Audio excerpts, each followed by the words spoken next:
बचन बाबूजी महाराज भाग चौथा बचन 26 आगरा 16 जुलाई सन 1939।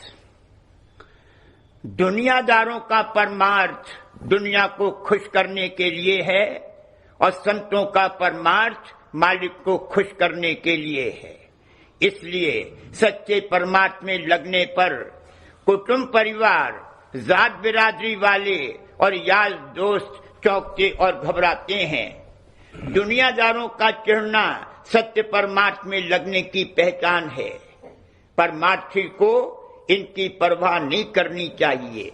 सबके साथ दया भाव से बरते, लेकिन प्रेम केवल मालिक से होना चाहिए।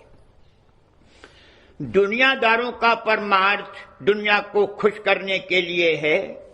संतों का परमार्थ जो कि सत्य परमार्थ है, सच्चे मालिक और उसके सच्चे भक्तों और परमार्थियों को खुश करने के लिए है। सच्चे परमार्थ और सच्चे भक्तों से दुनिया रूठेगी। वे किसी को कोई नुकसान नहीं पहुंचाते, न किसी की हक तलफी करते हैं, न इस किस्म की कोई कार्रवाई किसी को छेड़ने या दुख देने की करते हैं। मगर दुनियादारों की बनावट, मिजाज और खवास ही ऐसा है कि उनको सच्चे परमार्थ और परमार्थियों से कुदरती चिढ़ है।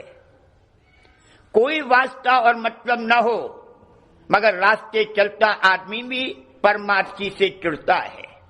ज्यों ही सच्चा होकर परमार्थ में लगा कि फिर ऐसा हो नहीं सकता कि कुटुंब परिवार वाले, जात बिरादरी वाले, यार दोस्त और दुनियादार न चौंकें और न घबरावें।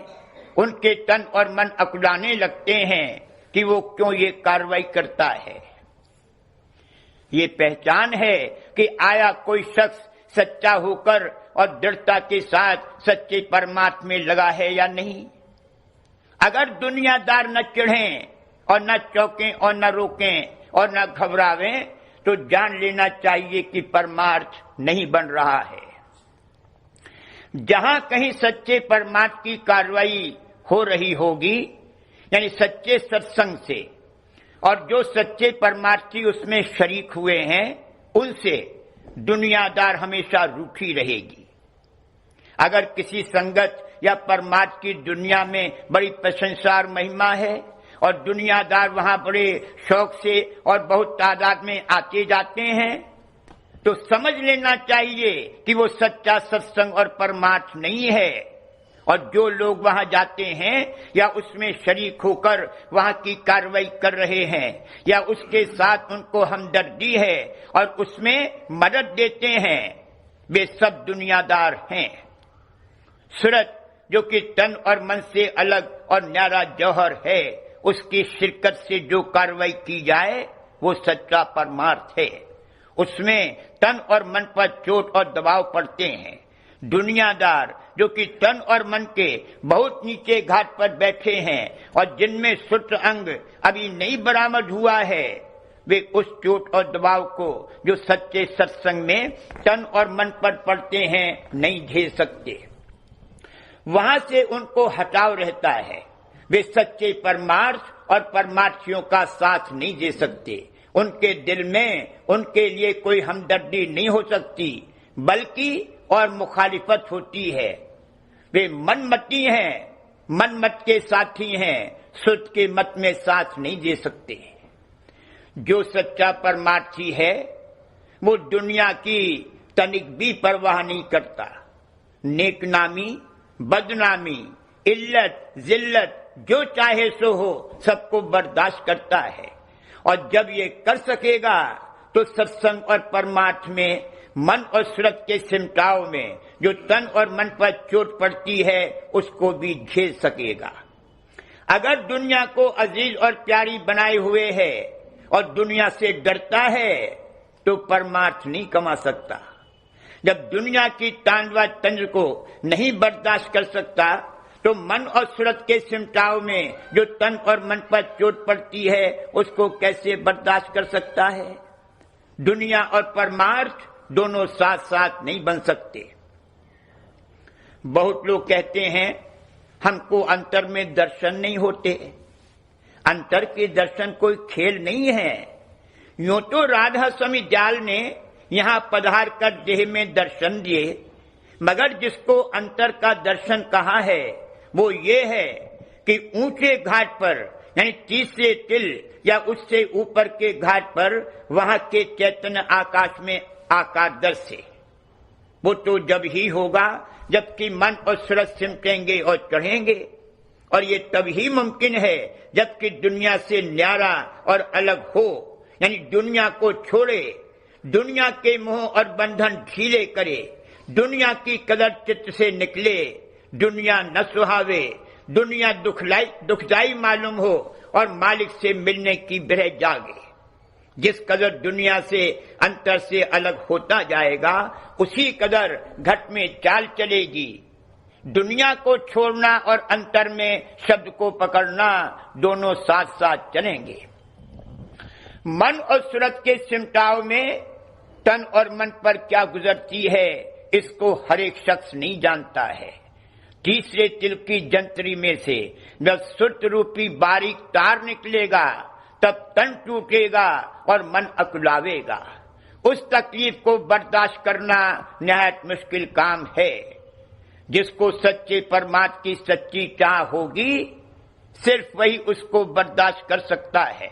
अगर चाह सच्ची और गहरी होगी तो अंतर में सिमटाव में जो तकलीफ होती है उसको, और बाहर में दुनिया और दुनियादारों की जानिब से जो तकलीफ पहुंचती है उस सबको बर्दाश्त करने की ताकत मालिक देगा और बर्दाश्त करावेगा। सच्चे मालिक से मिलने की सच्ची चाह होनी चाहिए, वो रफ्ता रफ्ता दुनिया को छुड़ा देगी। सच्चे भक्तों और परमार्थियों के मन और सूरत सिमटते हैं तो कमोबेश उसी किस्म का अंतर में खिंचाव का असर उनके संबंध रखने वालों पर और उस घाट पर जितने जीव हैं उन सब पर दर्जे बदर्जे पहुंचता है, मगर चूंकि वह बहुत कम होता है इससे इसलिए जाहिर नहीं होता। संत ऊंचे से ऊंचे घाट से उतरकर मन के घाट पर आकर बैठते हैं और उनके दरमियान के सब घाट खुले होते हैं। इसलिए सब घाटों पर यानी कुल रचना पर उनके खिंचाव का असर पड़ता है। यही जगत के उद्धार करने की रीत है। जो कि हंस जीव हैं उनको तो वह मुक्ता कर ले जाते हैं और काक जीवों पर इस तौर पर असर पहुंचाकर उनमें बीजा डालते हैं कि जिससे आइंदा वे भी हंस श्रेणी में आवे। जैसे मालिक का कुल रचना पर दया भाव है उसी तरह उसके सच्चे भक्त और परमार्थी भी सबके साथ दया भाव बरतते हैं। वो उनके चित्त की कोमलता का स्वाभाविक अंग है। अपने को दुख तकलीफ आवे उसकी वे ज्यादा परवाह नहीं करते, बर्दाश्त करते हैं और बवजह अंतर में रुख रहने के उनको दुख तकलीफ कम व्यापते हैं।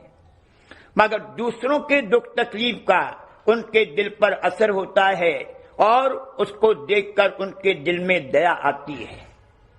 बवजह अपनी बनावट व खवास और मिजाज के ख्वाम अगर दुनियादारों को तकलीफ और दुख हो तो उसका तो कोई उपाय नहीं है, वरना परमार्थियों की जानिब से कभी कोई ऐसा काम न होगा जिससे दूसरों को तकलीफ पहुंचे। इस घाट पर आकर कुटुंब परिवार यार दोस्त वगैरह के साथ जो फराइज पैदा हो गए हैं उनको परमार्थी जरूर अदा करेगा और करना चाहिए। इसमें कोई कमी नहीं करनी चाहिए जिससे उनको कोई शिकायत हो। बाकी दुनियादार और परमार्थी कभी रल मिल नहीं सकते। परमार्थियों के लिए दुनियादारों के दिलों में ताजीम तो होगी मगर वे दूर ही दूर रहेंगे और डरेंगे और बवजह अपनी आदत के परमार्थियों के साथ उपाधि करते रहेंगे। कहने का मुद्दा यह है कि दुनिया परमार्थियों के साथ कैसा ही सलूक करे वो हमेशा सबके साथ दया भाव बरतेंगे और जो परमात्मा के साथी हैं उनके साथ प्रीत भाव बरतेंगे और मालिक के साथ प्रेम भाव होगा। दया तो सब पर होगी, मगर प्रेम केवल मालिक से होगा, ये परमार्थियों की रहनी है।